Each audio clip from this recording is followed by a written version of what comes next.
So right now we're at a tricky point in the season. What we see inside the hives doesn't exactly match what's going on outside. A few weeks ago we had a few good weeks of weather, the colonies have expanded, ready for a flow, and now the weather's just turned miserable again. This is exactly the sort of season where beekeepers can make the wrong mistakes and people can easily get caught out. In case we haven't met yet, I'm Charlie from Jurassic Bees. We're down here in Dorset on the south coast. We specialise in nucleus colonies, buckfast and carniolan queens, all mated right here on the Jurassic coast. And I'm going to share with you my top 10 beekeeping tips for April and what we're going to be focusing on this month. So where are we in the season? Well, it's the first week in April and it's an interesting one. A few weeks ago we had a few good weeks of good weather and the colonies really started ramping up. We're seeing brood boxes full, we're seeing 8 frames of capped brood, but the problem is the weather has turned again. It's turned cold, it's turned unsettled, it's very stop-start. The oilseed rape is out in bloom, but it's just too cold to yield anything. So what we have right now is a real mismatch. The colonies are large, they've expanded, they're ready for the spring flow, but the environment, the weather, is just not supporting them. They've got lots of hungry mouths to feed, and there's just nothing out there really at the moment. We're not seeing down here in Dorset any nectar coming in, certainly nothing really to help support a colony with that many hungry mouths to feed, and that combination is dangerous.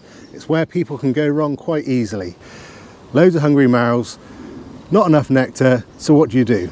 If we treat these colonies like a flow has started, that can cause a real problem. If we add a super without feeding, they can quickly run out of food, but they're desperate for space, so it's a real tricky point in the year. So in this video I'm going to talk you through the things that we're going to be doing to manage that, the key steps to take and what to look out for during April. Tip number 1, give space. Now, if your bees are like ours and they're covering every frame and that queen had a couple of weeks of ramping up, then they need space, and space is just not one of those things you can question. People will say that colonies won't swarm in April. They will. We've seen it. We've seen colonies swarm in Dorset already.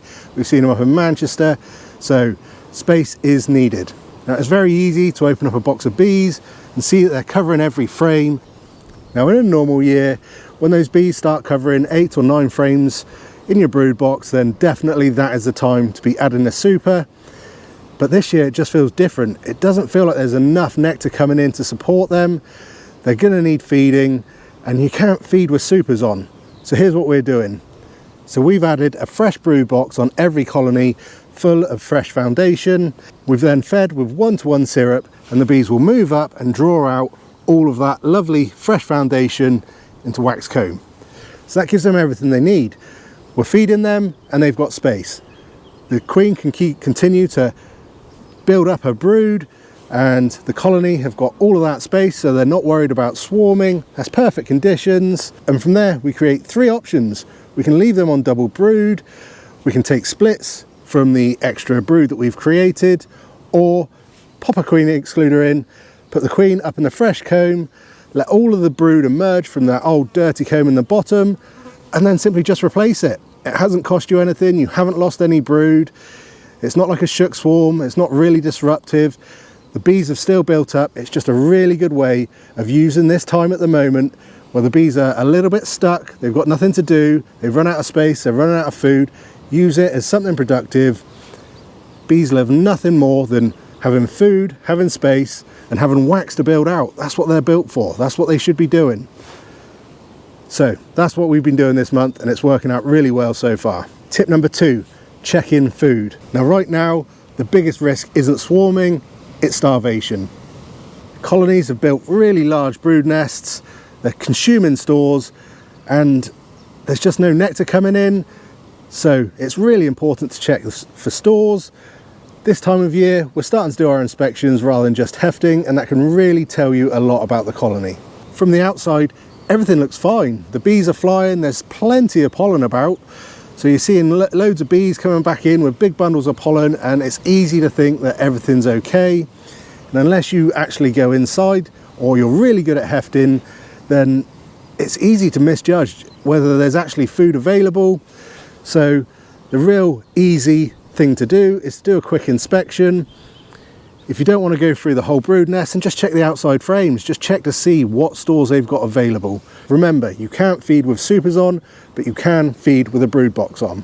The key thing to understand is that these colonies have expanded already during the few good weeks that we had in March, but now the conditions have changed, but their demand for food has not. In fact, it's increased. So starvation is a huge risk this year. So every inspection now needs to be a proper check for food. You can lift the outside frames, that's normally where they keep their honey. Weigh them, have a look, see if there's stores in there, have a look for any open nectar which hasn't been capped, see if their cap stores are running low, and then act accordingly. At this time of year, the colonies the size they are, if they run out of food, it can literally be a matter of days before starvation kicks in. Or if it's not starvation, then the colonies will literally, they'll slow that queen down. She'll stop laying eggs, and then in a few weeks' time, when we hopefully get some good weather, the colonies just aren't big enough to deal with it. So checking they've got enough stores to continue that brood production is vital. Tip number 3, feeding in spring. Now, if you've gone through all that work and you found that you need to feed, here's what we've been doing. In a season like this where it's stop and start, feeding needs to be controlled. You can either support the colony or you can set them back. So what do I mean by that? So right now we're feeding syrup, we're feeding 1.3 litres of water to 1 kilo of sugar, a really thin syrup. What we don't want to do is for the bees to start storing all of that sugar syrup in the brood nest and clogging out the brood nest. That will completely set them back and that will create more problems than it solves. So we're just feeding little and often, a couple of litres a week, something like that. It's really important that they don't backfill their nest. We're just trying to maintain the colony, feed all those hungry mouths and keep that queen producing. The goal is quite simple. We're just trying to keep that colony moving, keep that production of brood up, feeding all those hungry mouths without allowing them or forcing them to store all of that extra syrup in the brood nest to crowd out that queen from laying eggs. Tip number 4, inspect with purpose. Now, I've said this before, I'll say it again, inspect if you can. Now is exactly the right time of the year to inspect. Wait for a nice day, 15 degrees. Honestly, it's just so much easier to fix problems now than waiting. We've seen swarms happen here in Dorset. I've seen them happen up further north. Swarming will happen if they don't have the right space. Starvation will happen if they don't have enough food. Queens, you might find a queen which is failing now. That's easy to correct. So inspect if you can. Just don't wait for that traditional advice of warm t-shirt weather. Choose your days. Be gentle. Everything will be propolized down. Everything will be stuck down. Queens are available, so if the worst happens and you do kill the queen, they're available now. And if you find problems, you can correct them now. Wait much longer and your chances to correct those problems becomes much more limited. So what should you be inspecting for? Well, the first thing you want to check is food. We've already covered that off. Then space. Do they need space, or does the colony size match the box they're in? Then we're really looking for eggs. Hopefully we're seeing that queen still laying eggs. We really should be seeing capped brood by now. Down here in Dorset, we're really past the crossover days, so there's enough young bees emerging to outnumber the number of winter bees that are dying. So really we should be seeing some good frames of capped brood. We want to see a nice laying pattern. If you're seeing a pattern which is loads of empty cells in it, or maybe it's peppered with drone brood, that's a sign that that queen is failing. Now is the time to act. Don't worry so much about finding the queen if you're a little bit unsure about doing inspections this time of year. If you see eggs, you know the queen's been there within the last 2 days. So it's really important that your inspections are not just about taking a look. Every time we do an inspection, they need to have a purpose. Make sure that you, before you go in to do your inspection, that you get in your mind what you're looking for, and then you execute that inspection without getting distracted. Be as quick as you can, close them up, and get the job done. Tip number 5, check for disease. Looking for EFB, looking for AFB, right now is a really good time of year to do it.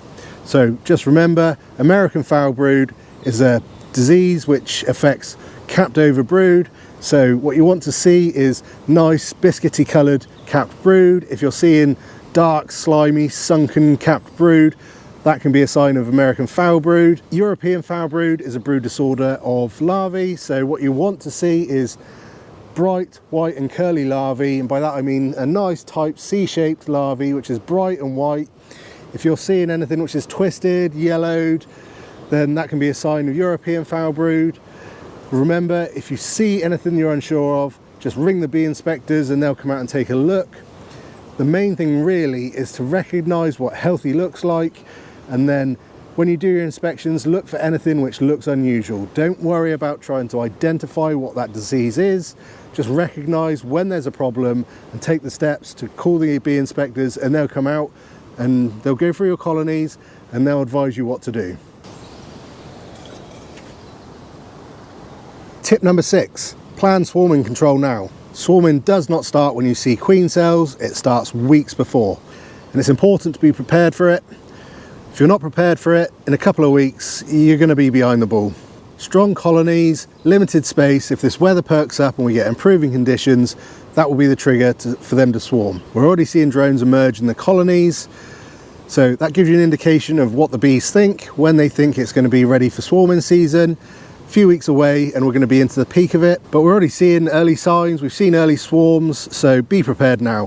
Think, what are you going to do? How are you going to do it? What are your objectives? Do you just want to maintain colony numbers, demo split? Do you want to increase? Perhaps you want to do splits. The worst thing you can do is wait until you see a queen cell and then try and figure out what your plan is. Think now, figure it out and plan. Simple as that. Tip number 7, marking your queens. Now, I got a few colonies I got to do this and I was hoping to do it today, but the weather's pretty terrible. I might try and get in and do what I need to do. But honestly, if you've got unmarked queens, finding them now and marking them will be so much easier than waiting until the colonies really build up. Other problems, you know what, if your colony supersedes or perhaps they try and swarm and you've got an unmarked queen in there, you don't know where she is or where she's come from or what year she was mated in. It's very unlikely that colonies would have swarmed already, gone out and got mated, so any queens that you find that are unmarked now, they're going to be from last year. Mark them with blue, then you've got a good idea and a good record of when that queen was mated, and she'll be far easier to find as we go through the season. Remember, any queens that do mate this year, they'll be marked white. So that's what I've got to do this week. I've got a good few colonies that don't have marks on their queens. A few of them I found already, a few of them they're already becoming elusive to find. So mark your queens early, mark them whilst it's easy to find, and that will make your life so much easier from this point going forward. Tip number 8, keeping good records.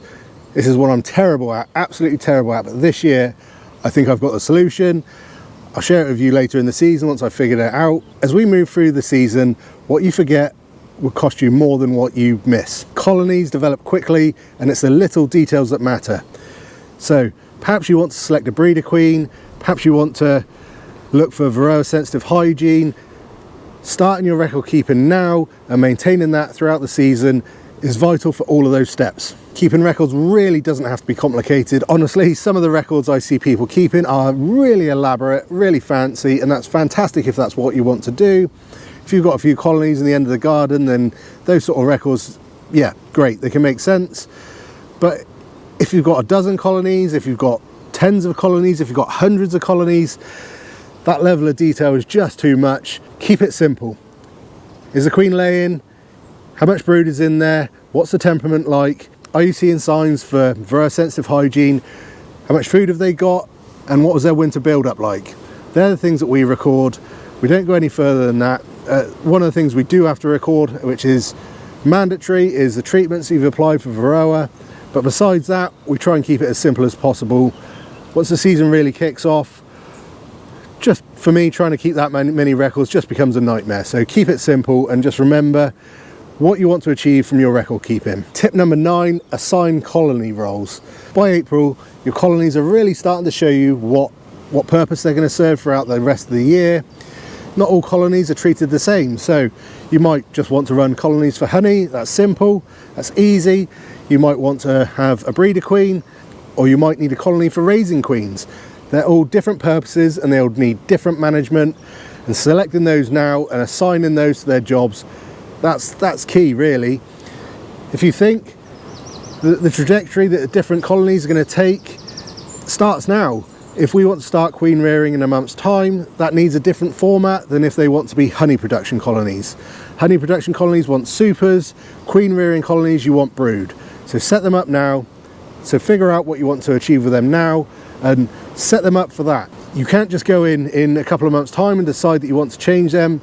Really, this is about planning, and how you set them up now sets them up for the rest of the year. And April really marks the last phase of our selection for our breeder queens. They've gone through a whole season last year. We've marked them on temperament, we've marked them on honey production, and now we're really marking them for overwintering. How did they come through winter? How many frames of stores do they need? Did they need feeding throughout the year? What is their varroa status? Do they have any varroa sensitive hygiene traits that you want to be selecting for? So April is a time of year where we'll be taking all of our breeder queens and we're whittling those down to exactly the ones that we're going to be breeding from this year. And further to that, this is when we'll be selecting our drone colonies. So again, the key point is figure out what you want to achieve with your colonies, select which hives you want to be doing that with, and set them up for the rest of the year so that they can achieve that. Tip number 10, deal with failing colonies early. Now, as you go and do your inspections, you will find that not every colony has made it through.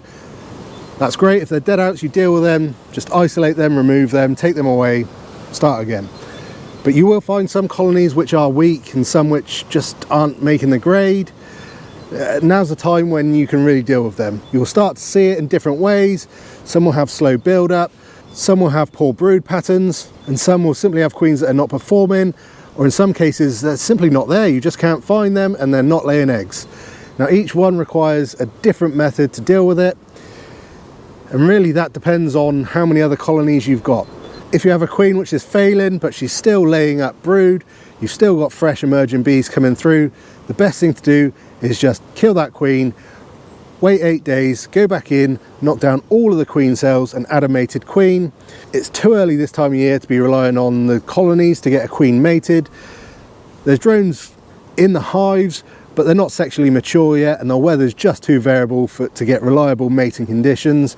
So if you find those conditions, add a mated queen. If you find a queen which is just drone laying, often they're not recoverable. Once that queen lays up all of that drone brood and all of your nice fresh foundation, it really writes off that comb to be anything useful. Quite often it's just not worth the hassle trying to recover those unless you've got some emerging young brood. All of those bees are going to be old winter bees. You can just waste time and effort and money on trying to recover those.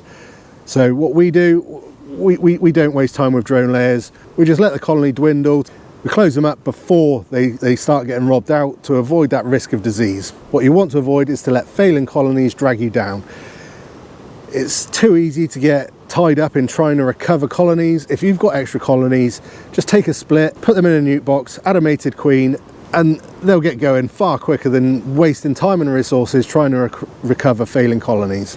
So the principle here is simple. Don't waste time on failing colonies. Make a decision early, reset them properly, and focus your efforts on colonies which are doing well and which can provide you with the resources to rebuild your numbers. Right, so there we go. There's my April tips. Quite often in April we can just go ahead and add supers and enjoy the honey harvest, but this April so far just feels like it's going to be different, and what we do now will either set them up properly or things can go horribly wrong very quickly. Right now the colonies look strong, but the environment just isn't supporting them.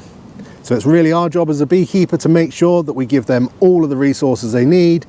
Space and food, they're the two priorities right now. We can keep on building up colonies and then just sit and wait and hope that this weather finally changes. That's it, it's as simple as that. That's the focus for this month. When that weather changes, then our focus obviously changes with the conditions. You'll hear the saying that beekeeping isn't done by calendar month, and this month is a prime example of that. Normally, beekeepers will go and put supers on in the first week in April. This year I just feel like it's the wrong decision. But this is depending on your location, depending on what your bees are doing, depending on what your environment is doing. You can't just go by generic advice. You have to look and assess and figure out what your colony needs, what your colony is telling you, and then provide them. That is how you make a successful beekeeper, and that's really what you need to do this year. If you get that right, everything from here on in becomes a lot easier. If you get it wrong, it can set your colony back, or worse still, it can completely wipe out your colonies.